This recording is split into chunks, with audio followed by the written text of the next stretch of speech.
دغه جنید بغدادي رحمت الله علیه چې کوم دی نو دغه راغی د هغه یو دوه طالبانو چې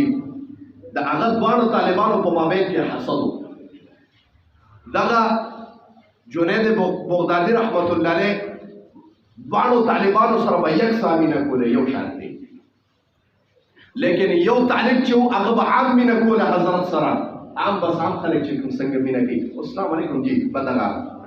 یو طالب و د زړه قلبي مینه کوله حضرت سره، او حضرت ته پته و پته لګي که نه د ما محترمو داسې زمانه ده چې یو انسان تا سره ځم چې تا سره یو سړی لاس ملو کې پته لګي، او داسې زمانه ده دویمه دا پیرانو بزرګانو ته پته لګي چې دا سړی دنیادار دی که نه دا اخروي په دغه باندې چې یو پیر له چې کوم دی یو کس رانی نو مرید ورته وایي دی خپل مرید وایي حضرت دی ګورې د دنیا په اراده باندې راغلی دی. نو دغه پیر ورته جواب کې څه وایي؟ وایي لعنت ویم په داسې پیر باندې چې ده سره خپل مرید کینې او د مرید د ارادو ورته پته نه لګي، بیا هغې ته زه پیر نه ویم زما محترم، هغه هم زه امام نه ویم چې د مقتدیانو په ایمان باندې نه پوهېږي چې د دې چې ما ته نن مقتدي رانږدې شه ما سره مقتدي لاس میلاوي دا للهیت والا دی که نه دی که صدارت دی زما محترمو داسې زمانه ده پته لګي. زه مثال ورکوم اکثر که یو سړی پولیس کې بردي شو کالي پکې نه تېر زما محترمو، خو چې سړی په لاره تېرېږي وایي چې پوه یم چې ده کوم جرم کړی دی دومره پوهېږي. نو زه چې یو سړی د خدای په لار کې ټوله زمانه وقف کړې ده رب ته، د ابتدا نه تر انتها پورې ټول ځان رب ته وقف کړی دی، نو زه هغه سره الله دا احسان نه کوي. نبی اسلام مبارک فرمایي که نه اتقوا فراست المؤمن فانه ينظر بنور الله، د مسلمان د فراست د مؤمن د فراست نه ویریږه، فانه ينظر بنور الله، دی د خدای په نظر باندې ګوري. خو پیران بزرګان یادوم جي چې تاسو سره لاس وسره ملو کې قسم دی د هغې زړه ته دا لګي چې دی ما سره په کوم نسبت رانږدې شي باندې پړه کې نه راځي ورته پته لګي. بس نو خبره دې پورې کوم زما محترمو دا قیامت علامات یې هر چا ته پته لګي. هغه یو باچا و خبره بیا لري خو وزیر ته وزیره وایي یو خبره مې اورېدلې ده چې یاره د زړه نه زړه ته لارې، خو په دې نه پوهېږم چې دا څنګه یا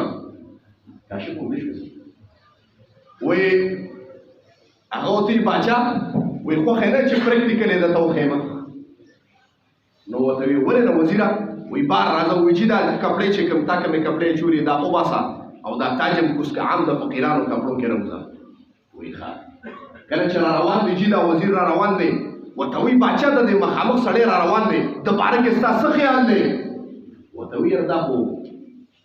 داسې بېوقوف غوندې راته ښکاري مړ سمجدار نه یې ډېر داسې کوږ کوږ روان دی. وایي ښه صحیح ده. چې کله سړی راورسېده ده پې سلام وکړې وزیر خیر په خیر شو خبرې کېدې ورته وایي دې سړي ته وایي خبرې پکې کېدې وایي وایه زموږ د باچا په اړه کې څه خیال دی؟ نو دا سړي ورته قسم دی د خدای تعالی بېوقوف دی. باچا ورته اوس غوټ کېږي او د حیران دی چې دی اوس ماته خو د فقیرانو دغه یې چولې دی که نه وایي بېوقوف د سره سمج پکې نشته. زه یم چې دله دا بادشاهي چا ورکړې ده؟ خو بل د خدای ویش دی ورکړې ده ولې نو دی حیران شي چې وایي چې زه وایم قسم دی چې یو مسلمان په باره کې ستا په زړه کې څه دي دا نه منم چې د مخاطب به په زړه کې هغه ستا دپاره دغه شي دي چې په مسلمان د حسن ظن وکړه چې وایي منیجر صاحب ډېر پاک سړی دی، دا نه منم چې د منیجر صاحب په زړه کې به ستا دپاره پاکي نه ګورې. که تا پې بدګماني وکړه الرډي به ستا پړه کې د هغه دپاره بدفعلي او بدګماني راځي. زما محترم بیا ورته باچا ګوره ورته بیا یو سړی را روان و ډېر مؤدبه سر یې ښکته کړی و جي چې ویې کتل وایي باچا د باره کې څه خیال دی؟ وایي دی راته نیک بنده ښکاري ښه ډېر نیک دی. چې کله را نږدې شو وزیر پې سلام وکړو خبرې چې کوم دی کولې تپوس یې کړو وایه باچا باره کې دې څه خیال دی؟ وایي قسم دی الله ډېر نیک باچا را کړی دی، وایي د خپلې رعایي ورسره ډېر زیات غم دی. بس دا نیکي ده که نه؟ په دې پوه شي چې واقعي د وزیره چې دړه دړه ته لاړې په مخاطب دې څنګه ګمان وکړه قسم دې حی دی د هغه په زړه کې به هغه رانې کوم چې ستا په زړه کې د هغه دپاره راغلي ګوره دا یاد ساته.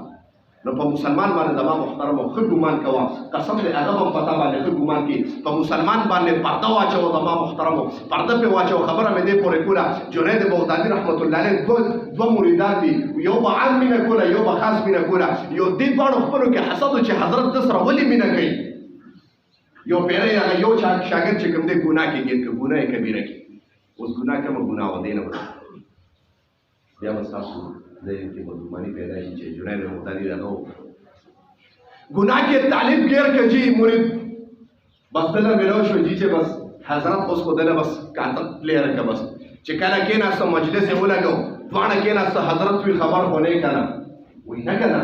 وایي چې ته خو د پلانکې ګناه کړې ده چې ګناه کبیره کړې ده مولوي د قسم دی وایي چې بازار پې ګوا دی د وی ښه حضرت ته په خندا شو وایي ګوره د خدای ډېر زیات صفات دي د خبرو انداز ته ګورئ جي چې خبرې جواب څنګه ورکوي جي د بدګمانۍ خبره دې پورې کوم زما محترمو چې مخاطب درته چا په باره کې څه ووي هغه درته یو وي تا ورته څه نه مړه قسم دې ما هم لیدلی و دغه دی کې نو هغه ته یو نه ویلې تا ورته بیا دوباره چې کوم درې څلور خبرې کړي چاته دغه وکړه یاره چاته وي یاره دا پلان کې سړی ډېر بد دی بس وایي الله دې ورته نیکۍ هدایت وکړي دا وایي دا کافي شرط دی که هغه ته نیکۍ هدایت کېږي که نه قسم دې تا ستا زړه به الله بدل کړي ګوره دا خبره یاد ساته چا پسې بدګماني قطعا نه ده پکار خبره مې دې پورې کوله وایي حضرت وایي دې مې ولید ګناه باندې وایي ښه نو خبره دې پورې کوم حضرت ورته وایي د خدای بلا صفات دي ډېر زیات صفات دي د خدای خو لیکن د خدای یو صفت مضلم دی گمراہ کرنے والا المضل گمراہ کرنے والا وای د چې دغه ګناه کوله وای زما لته وای چې دغه ټیم کې د پسړه باندې د المضل نورانیت ظاهر شوی دی معنی گمراهی والا وای رب وای کنه عزت دینے والا بھی رب اور گمراہ کرنے والا بھی رب اے راہ دکھانے والا بھی رب گمراہ کرنے والا بھی رب وای دغه ټیم کې رب دته د رب چې کوم دی المضل والا صفات ظاهر شوی دی دغه وی دغه څه دی بعض ټایم کې الله ته چې کوم دی نو المعز شي بعض ټایم کې انسان چې کله لار ورته وښي المضل شي زما محترمو دا په طرف دغه مضل والا تجلي ظاهره شوې ده وایي دې کې دغه څه دي نو زما محترمو هغه طالب چې دا خبره اورېده وایي قسم دې بیا ما نه په ټوله زندګۍ کې هغه ګناه نه وشي سبحان الله وایي